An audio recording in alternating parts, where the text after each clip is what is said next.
जोहार। मैं आनंद कुमार और आप देख रहे हैं जनमन की बात। क्या पूर्व मुख्यमंत्री मधु कोड़ा की सांसद पत्नी गीता कोड़ा, जो अभी सिंहभूम सीट से सांसद हैं, भाजपा में शामिल होने वाली हैं?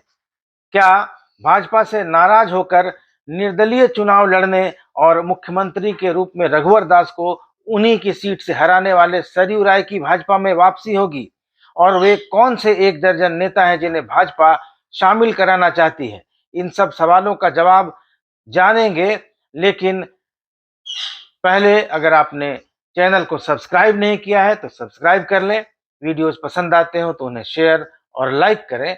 और जब तक आप सब्सक्राइब करें, मैं लौटता हूं एक छोटे से ब्रेक के बाद। स्वागत है आपका।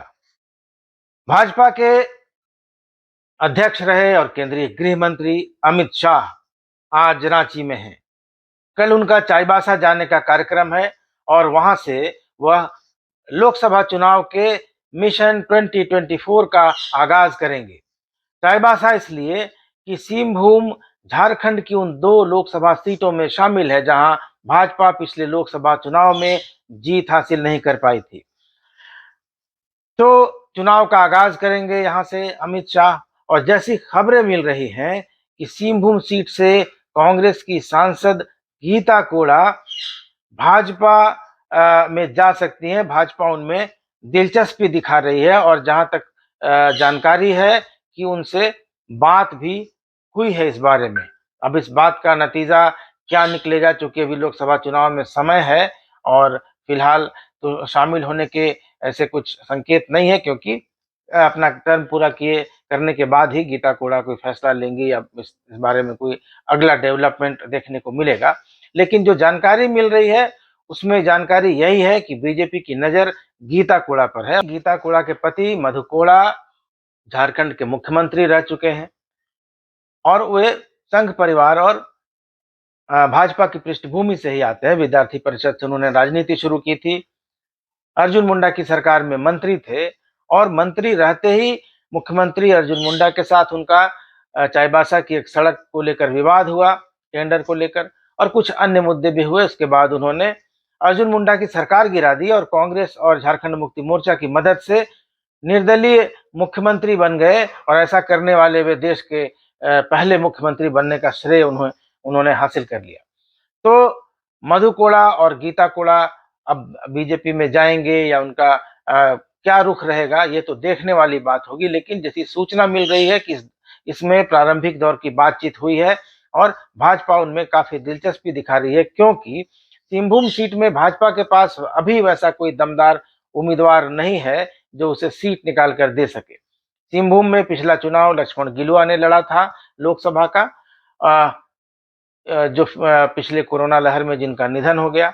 उसके बाद बीजेपी के पास वहां जो उम्मीदवार बचते हैं उनमें एक बड़कुंवर गगराई है जो पिछला विधानसभा चुनाव हार गए थे। वो वहां से विधायक रहे हैं मझगांव सीट से और मंत्री भी रहे हैं। दूसरे उम्मीदवार जेबी तुबिद हो सकते हैं, जो कि झारखंड सरकार में गृह सचिव और कैबिनेट सचिव जैसे पद संभाल चुके हैं, लेकिन वो भी चाईबासा से विधानसभा चुनाव नहीं जीत पाए हैं। तो भाजपा के पास ये दो उम्मीदवार वहां स्थानीय हैं। इनके अलावा एक अर्जुन मुंडा है जो पिछला चुनाव खूंटी लोकसभा सीट से जीते थे और काफी कम मार्जिन से वो जीतने में सफल रहे थे। करीब 1000 वोटों के आसपास का मार्जिन था। तो ये तीन संभावित नाम हैं जिन्हें चाईबासा सिंहभूम सीट से लड़ाने पर भाजपा विचार कर सकती है। लेकिन अगर गीता कोड़ा आ जाती हैं भाजपा के पाले में, तो भाजपा के लिए सीट निकालना बिल्कुल केक वॉक की तरह आसान हो जाएगा, क्योंकि उस क्षेत्र में अभी भी मधु कोड़ा का काफी प्रभाव है, गीता कोड़ा का काफी प्रभाव है। और इसलिए भाजपा ये चाहती है कि लोकसभा चुनाव के पहले गीता कोड़ा को शामिल कराकर बीजेपी का टिकट दे दिया जाए। तो ये हुई गीता कोड़ा की बात।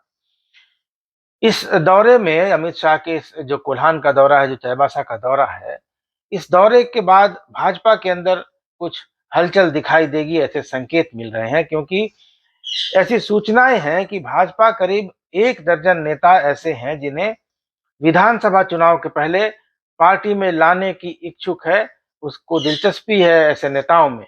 और इन नेताओं में सबसे पहला नाम सरयू राय का बताया जाता है। सरयू राय भाजपा के कद्दावर नेता रहे हैं। उन्होंने संघ परिवार से शुरुआत की थी और संघ परिवार से ही वो उन्हें भेजा गया था पटना में, जब बिहार में वे भारतीय जनता युवा मोर्चा के संगठन मंत्री बनाए गए थे। पिछले चुनाव में उन्हें टिकट नहीं मिला था बीजेपी का, तो वे नाराज होकर रघुवर दास के खिलाफ चुनाव लड़ गए थे और उन्होंने मुख्यमंत्री रहते रघुवर दास को उन्हीं की परंपरागत सीट से हरा दिया था, जहां से रघुवर दास 5 बार से जीतते आ रहे थे। तो एक सबसे बड़ा नाम भाजपा की लिस्ट में सरयू राय का है। इसके अलावा अमित यादव भी हैं, बरकट्टा से विधायक निर्दलीय, जिन्हें पिछले चुनाव में टिकट नहीं दिया गया था और वे निर्दलीय जीत गए थे। ऐसे करीब 1 दर्जन नेताओं की सूची है जो या तो भाजपा से किन्हीं कारणों से दूर हो गए हैं या दूसरे दलों के ऐसे नेता हैं जो भाजपा के लिए चुनाव में अच्छा साबित हो सकते हैं, उन्हें सीट निकाल कर देने की उनमें योग्यता और क्षमता है। तो मिशन 2024 जो है लोकसभा का, और उसी के साथ जो उससे कुछ महीने पहले उसके कुछ महीने बाद विधानसभा का चुनाव होना है, तो इसके लिए भाजपा ने कमर कस ली है और अमित शाह के दौरे से इसका आगाज होगा। बता दें कि अभी भाजपा का जो संगठन है झारखंड प्रदेश में, ये बिल्कुल अभी कुछ संगठनात्मक इसमें कोई मजबूती नहीं है और ऐसे नेताओं का कब्जा है, इसको लेकर काफी बातें भी कही जाती हैं। कुछ आरोप भी लगते हैं कि वहाँ मुख्यालयवाद हो गया है और सिर्फ वैसे नेताओं का भाजपा पर अभी जमावड़ा लगता है जिनके पास कोई जनाधार नहीं है। यहाँ तक कि दीपक प्रकाश जो भी प्रदेश भाजपा के अध्यक्ष हैं और अभी आदित्य साहू जिन्हें राज्यसभा भेजा गया है, ऐसे नेताओं के बारे में खुलेआम चर्चा होती है कि ये अपने लिए एक वार्ड काउंसिल की सीट नहीं जीत सकते। ऐसे लोगों पर अगर विधानसभा और लोकसभा चुनाव का दारोमदार सौंप दिया जाएगा तो भाजपा की क्या हालत होगी, इसे समझा जा सकता है। भाजपा के पास नेता के नाम पर फिलहाल अभी एक बाबूलाल मरांडी है, जिनकी अपने संगठन पर भी अच्छी पकड़ है और राज्य पर भी उनकी अच्छी पकड़ है।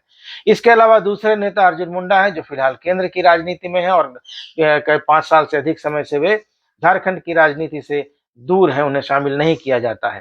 तीसरे रघुवर दास है, जो चुनाव हार चुके हैं और सिर्फ एक धड़ा है बीजेपी का जो उनका समर्थन करता है, बाकी धड़े जो है अलग अलग गुटों में बटे हुए हैं।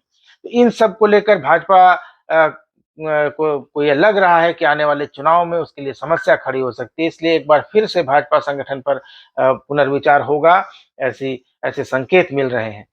ऐसे में अमित शाह के दौरे के बाद भाजपा के अंदर क्या कुछ परिवर्तन होता है और कैसी सूचनाएं मिल रही हैं, जो चर्चाएं मिल रही हैं, उसके हिसाब से कुछ होता है या नहीं होता है, ये आने वाले कुछ महीनों में देखना दिलचस्प होगा।